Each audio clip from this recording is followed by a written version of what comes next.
हलचल TV network और आप देख रहे हैं हलचल टीवी न्यूज़। हर हलचल पर नजर, हर हलचल की खबर। नमस्कार दर्शक मित्रों, हलचल टीवी न्यूज़માં આપનું હાર્દિક સ્વાગત છે। બોરસદ શહેરમાં પાણી ભરાયેલા નીચાણવાળા વિસ્તારોનું ટ્રેક્ટર ઉપર બેસી નિરીક્ષણ કરતા પ્રભારી મંત્રી બોરસદ શહેરી વિસ્તારમાં ગત રોજ 13 ઇંચ કરતાં પણ વધુ વરસાદ વરસતા બોરસદ શહેરમાં આવેલ નીચાણવાળા વિસ્તાર એવા વનતળા વિસ્તારમાં પાણી ભરાયા હતા, જે હવે ધીરે ધીરે ઓસરી રહ્યા છે। આ વિસ્તારમાં મંત્રી શ્રી ઋષિકેશભાઈ પટેલે ટ્રેક્ટરમાં બેસી પરિસ્થિતિનું જાત નિરીક્ષણ કર્યું હતું। આ સમયે ટ્રેક્ટરમાં તેમની સાથે બોરસદ વિધાનસભાના ધારાસભ્ય અને ગુજરાત વિધાનસભાના નાયબ મુખ્ય દંડક રમણભાઈ સોલંકી, કલેક્ટર પ્રવીણ ચૌધરી, જિલ્લા વિકાસ અધિકારી મિલિંદ બાફના, બોરસદના પ્રાંત અધિકારી અમિત પટેલ, મામલતદાર, તાલુકા વિકાસ અધિકારી, ચીફ ઓફિસર સહિતના લોકો જોડાયા હતા। મંત્રીશ્રીએ વનતળા વિસ્તારમાં લોકો સાથે સંવાદ કર્યો હતો અને ભવિષ્યમાં આવી પરિસ્થિતિનું નિર્માણ ન થાય તે માટે રાજ્ય સરકાર દ્વારા રેલવે વિભાગ સાથે સંપર્ક કરી આ વિસ્તારમાંથી પાણી વહેલી તકે નીકળી જાય અને પાણીનો ભરાવો ન થાય, જેથી ભવિષ્યમાં વધુ વરસાદ વરસે તેમ છતાં પણ આવી પરિસ્થિતિનું નિર્માણ ન થાય તેવી કામગીરી કરવામાં આવશે તેવી હૈયાધારણ આપી હતી। આ તકે બોરસદ પ્રાંત અધિકારીએ સ્થળાંતર કરેલ લોકોને રહેવાની અને 2 ટાઈમ ભોજનની વ્યવસ્થા પૂરી પાડવામાં આવી રહી છે તેમ જણાવ્યું હતું। મંત્રીશ્રીએ આ વિસ્તારમાં પાણી ઓસર્યા બાદ રોગચાળો ફાટી ન નીકળે તે માટે આરોગ્ય વિભાગ દ્વારા અને નગરપાલિકા દ્વારા મિથેલિયન પાવડરનો છંટકાવ અને લોકોના આરોગ્યની ચકાસણી કરી લેવા ઉપરાંત ક્લોરીનયુક્ત પાણી આપવા માટે પણ જણાવ્યું હતું। મંત્રીશ્રીએ તેમની મુલાકાત પહેલાં બોરસદ સેવા સદન ખાતે અધિકારીઓ સાથે બેઠક યોજી બોરસદ શહેરમાં ગત રોજ થયેલ ભારે વરસાદથી ઊભી થયેલી પરિસ્થિતિની વિગતો મેળવી વહીવટી તંત્ર દ્વારા હાથ ધરવામાં આવેલા કામગીરીની વાકેફ થયા હતા। બોરસદમાં જ નહીં પરંતુ સમગ્ર ગુજરાતની અંદર અને એમાં પણ સૌરાષ્ટ્ર, દક્ષિણ ગુજરાત અને હવે મધ્ય ગુજરાત સુધી વરસાદનું ખૂબ મોટું પ્રમાણ આપણને જોવા મળ્યું છે।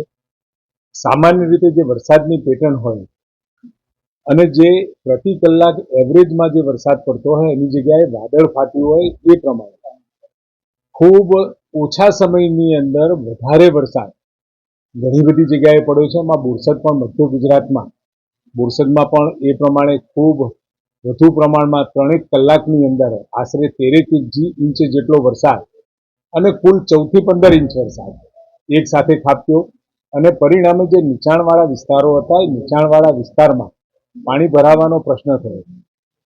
નગરપાલિકા, એસડીએમ કચેરી અને બાકીનું વહીવટીતંત્ર, જિલ્લા વહીવટીતંત્ર, ડીડીઓશ્રીએ આગોતરી વ્યવસ્થાના કારણે ભૂતકાળમાં 2005માં સમગ્ર વિસ્તાર જ્યારે આખો ચપેટમાં આવ્યો હતો એની જગ્યાએ કેવળ પર્ટિક્યુલર વિસ્તાર જે લો લાઇંગ એરિયા છે એ લો લાઇંગ એરિયામાં પાણી ભરાવાના પ્રશ્નો બન્યા અને એ પણ ત્યાં જે રજૂઆત મળે છે, જે વાત થઈ રહી છે એ પ્રમાણે રેલવેના જે પાણી જવાનો જે વોટરવે છે એ વોટરવેની કેપેસિટી અથવા તો એના લેવલ ડિફરન્સના કારણે આવો એક પ્રશ્ન ઊભો છે। એટલે રેલવેમાં પણ આપણે એ બાબતની વાત કરીશું અને સાથે રેલવેની પટ્ટીની આજુબાજુ પણ જે નીચે રેલવેની પટ્ટીની ડાબી અને જમણી બાજુ જે રસ્તાઓ છે, જે સાઈડ છે, એ સાઈડમાંથી પણ થોડો કાંસ જેવું બની જાય અને પાણીનો નિકાલ થઈ શકે એવી પણ એક રજૂઆત મળી છે।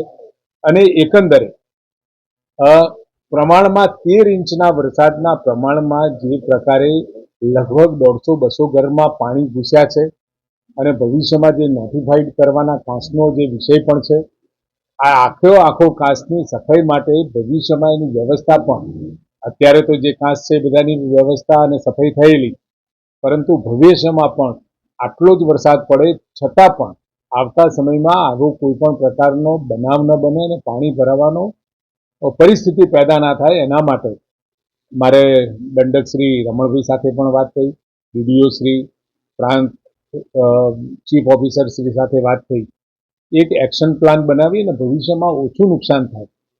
વરસાદ એક સાથે આવે તો કોઈની પણ તાકાત નથી કે એક સાથે બધું જ પાણી ખેંચી શકે, પરંતુ શક્ય હોય એટલું ઓછું નુકસાન થાય એ પ્રકારની વ્યવસ્થાઓ આવતા સમયમાં થાય અને એના માટે જે જરૂરી વ્યવસ્થાઓ કરવાનું પર્ટિક્યુલર વિસ્તાર પૂરતો જ આ પ્રશ્ન આ વખતે પેદા થયો છે અને એમાં પણ 13 ઇંચ જેવો વરસાદ સતત 3 કલાકની અંદર પડી જાય એટલે અને આ વખતે કોઈ મૃત્યુ પણ નથી થયું, એક નાની વાછરડી મરી છે। હવે પછીની પરિસ્થિતિમાં જ્યાં આગળ પાણી ભરાયું છે, ગંદકી થઈ છે, ત્યાં આગળ મેલેથિન પાવડર, વેક્ટરબોર્ન ડિસીઝીસ ના થાય, પાણીજન્ય રોગો ઊભા ના થાય એના માટેની તૈયારી પણ આરોગ્ય વિભાગને પણ સૂચનાઓ આપેલી છે કે મેલેથિન પાવડરનો છંટકાવ છે, ક્લોરિનેશન વાળું પાણી આપવું વગેરે વગેરે જે બાબતો છે. આરોગ્યની કોઈ સમસ્યાઓ પાણીજન્ય ન થાય એના માટેની જરૂરી સૂચનાઓની પણ વાતચીત થઈ છે. તંત્ર બિલકુલ સચેત છે. આખું વહીવટી તંત્ર આના માટે કામ કરી રહ્યું છે. આજુબાજુની 3 નગરપાલિકાઓમાંથી પણ વધારેની ટીમો અહીંયા મંગાવી લીધી છે. એટલે ખૂબ ઝડપથી પૂર્વવત પરિસ્થિતિ અહીંયા સ્થાપિત થઈ ગઈ છે. ये है हलचल टीवी नेटवर्क और आप देख रहे हैं हलचल टीवी न्यूज। हर हलचल पर नजर, हर हलचल की खबर।